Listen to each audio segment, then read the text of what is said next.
Hello and welcome to the February 2021 episode of NCIA Today. I'm your host, Bethany Moore, NCIA's Deputy Director of Communications. This month, we're diving into the year 2021 with cautious optimism as we advocate for our industry within the new Biden-Harris administration and in both the House and Senate on Capitol Hill. So let's get right to it.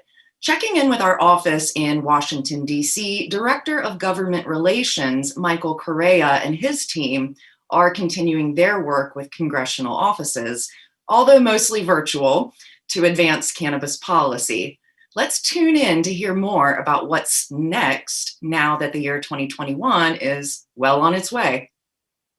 Hi, Mike. Happy New Year. We made it to 2021. Give me some good news.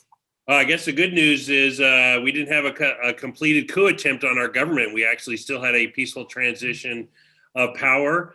The good news, Georgia elections came back positive, a little delayed instead of happening in November. And then the best news of all is I think DC is getting some snow this weekend. So good all around. Oh, fantastic.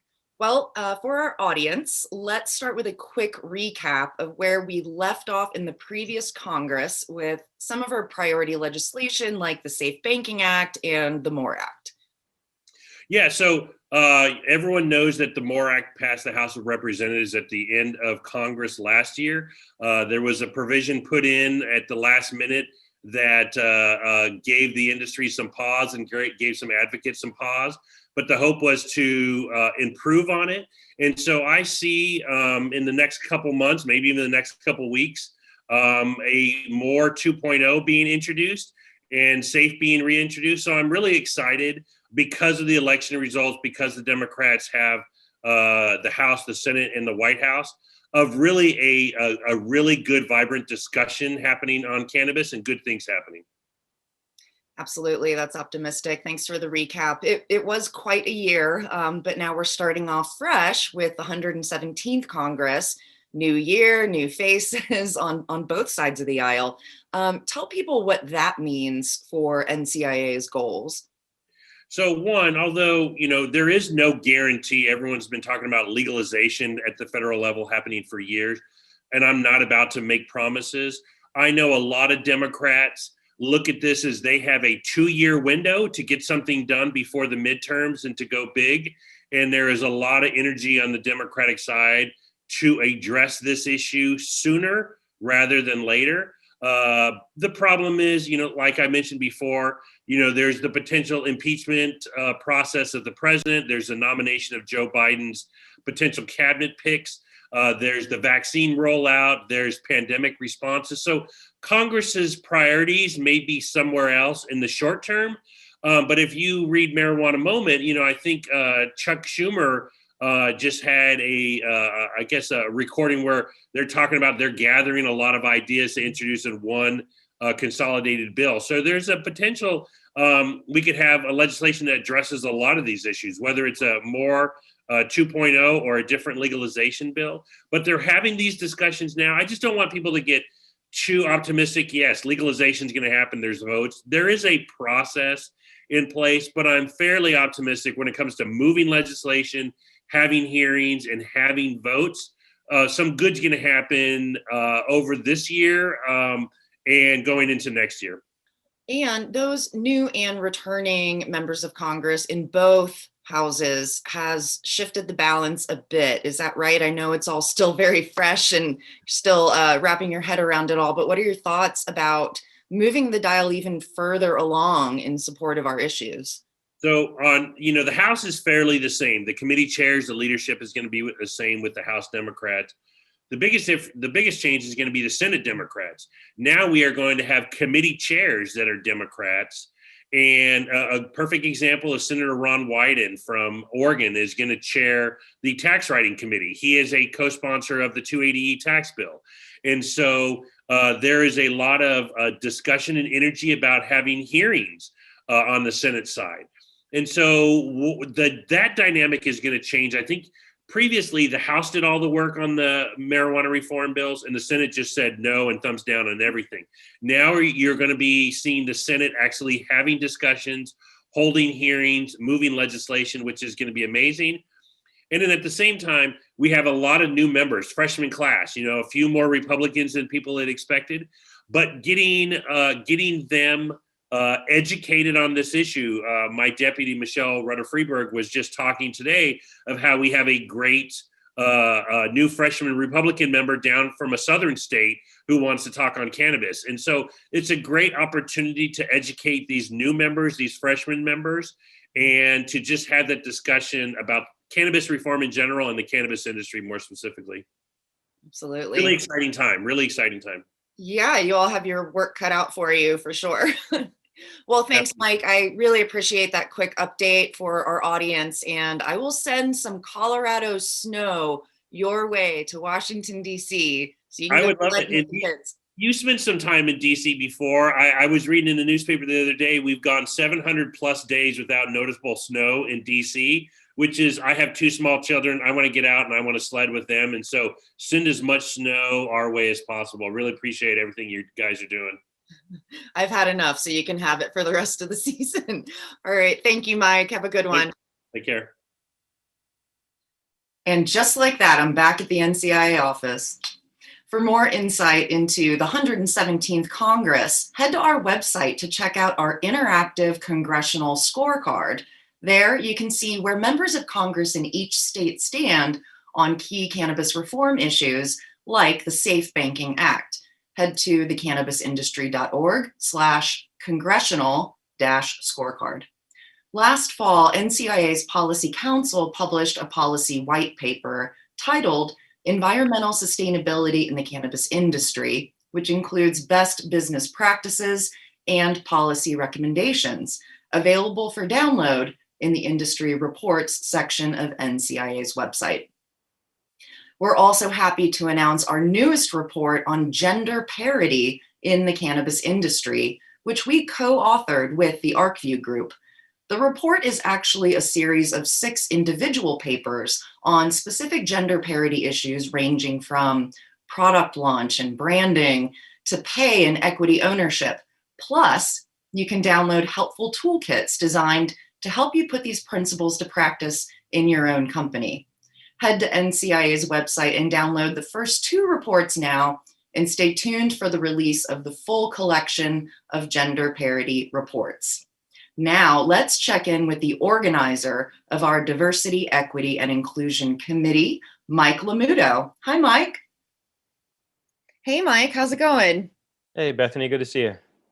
Good to see you too. Thanks for taking a few minutes to check in with me. I wanted to check in about the Diversity, Equity, and Inclusion program, which last year here at NCIA, we brought on over 125 scholarship recipients. Let's talk more about how the DEI committee works with them and gets them further involved. Yeah, absolutely. Yeah, thanks for having me on and talking about this. It's really been, I think we're doing really important work to help with social equity in this industry. The things that we've been doing so far specifically is the Catalyst Conversation, which is a webinar that kind of gives like an overview of a different aspect of the industry, provides resources, who to contact, that kind of thing. And we're looking to continue to expand upon that this year in 2021, as well as adding a new series called the Mastermind Series, which is kind of a follow-up on the Catalyst Conversation about a specific industry topic where we take a little bit of a deeper dive and allow social equity scholarship folks to be able to ask their questions and really get into the details on a certain topic. Awesome. That's great. Can't wait. Looking forward to it all. And since we're just a month into the year 2021 now, gosh, I think we made it. What's going on with the DEI committee as far as what you have planned for the year ahead and how you might be working with some of the other committees across NCIA? A lot of stuff going on. A couple of the highlights are we're looking to produce a webinar on New Jersey as well as maybe Pennsylvania. We've got some good members from those areas. Tahit Chappelle, as well as, of course, Tahir is from the area. Do a lot of work. As far as working with the other committees, we've really been doing a lot of cross-committee collaboration. It's been really awesome. The other committees are really great to work with. we're actually looking to them to help support us with the Catalyst conversations and the masterminds. We've been talking with the marketing and advertising committee, facilities design, as well as banking and financial services to produce maybe the first 3 or 4 of those. And that would be, intercommittee collaboration, I guess you would call it. So those are some of the ways we're doing. We've started conversing with a couple of the other committees about a sustainability initiative with NCIA. I'm really taking what you guys have already done with the white paper and kind of maybe taking that a little bit further out. So that's some other stuff we got coming down the pipeline as well. That's great. I love to hear all the collaboration across the organization and the industry. Speaking of, what else is going on with the working group that's forming around federal legislation like the MORE Act? Yeah, so we actually had Mike and Michelle from the government relations team on our recent call earlier this month, talking with us about the MORE Act. It was really great to have them on to set that up for us. The goal there is just to really be part of that conversation and to provide the government relations team and the policy council for NCAA with the DEI perspective. We like to be able to be a part of that conversation around the MORE Act and all the other types of federal legislation that's going to be coming down the pipeline. We started that this year and looking forward to see where that goes. Mark Slaw is our policy council rep, and he's been great to work with on this. I think he's like the perfect person for us to have. Yeah. Oh yeah, we know Mark Slaw. His office has been next to NCIA's office in Denver as we've moved around Capitol Hill. Yep. Awesome. Yep. Well, thank you so much for being a part of all that and doing that work. Thanks to the whole committee, and thanks to the program sponsors as well: Forefront Ventures, Greenbridge Corporate Counsel, Tahoe Wellness Center, Omar Figueroa Law Offices are all sponsoring. So we're drumming up our diversity, equity, and inclusion program in 2021. Thanks to you guys. Yeah, thank you. Thank you guys too. I mean, this has been just a really big group effort. All the different committees and the NCAA, everybody's just been really supportive about all these efforts. So really appreciate everybody. Yeah. Instantly teleported back to the office. Before we wrap up this episode, here's a few reminders. Yes, indeed, we are still staying home, still wearing masks, and still socially distancing for a little while longer.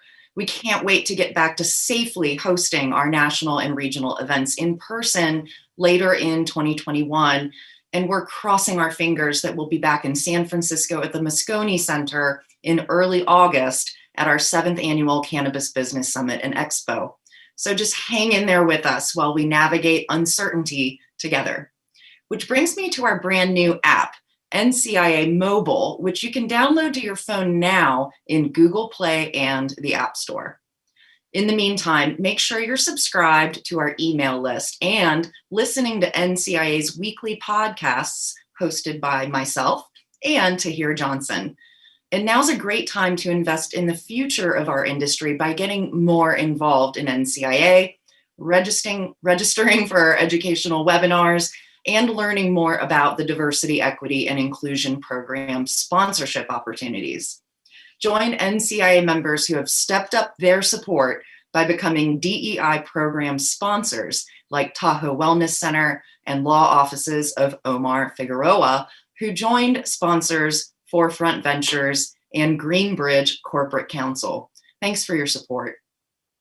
Our full-time government relations team in DC is pressing on in the meantime with our cannabis policy reform in Congress, ending federal marijuana prohibition and opening opportunities for the legal industry. NCIA's weekly webinar series keeps you connected with the industry, up to date on best practices and regulatory issues.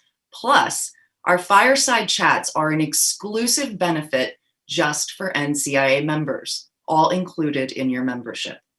If you're not following our social media channels on Twitter, Facebook, LinkedIn, and Instagram, check out all the great content and inspiration we're sharing.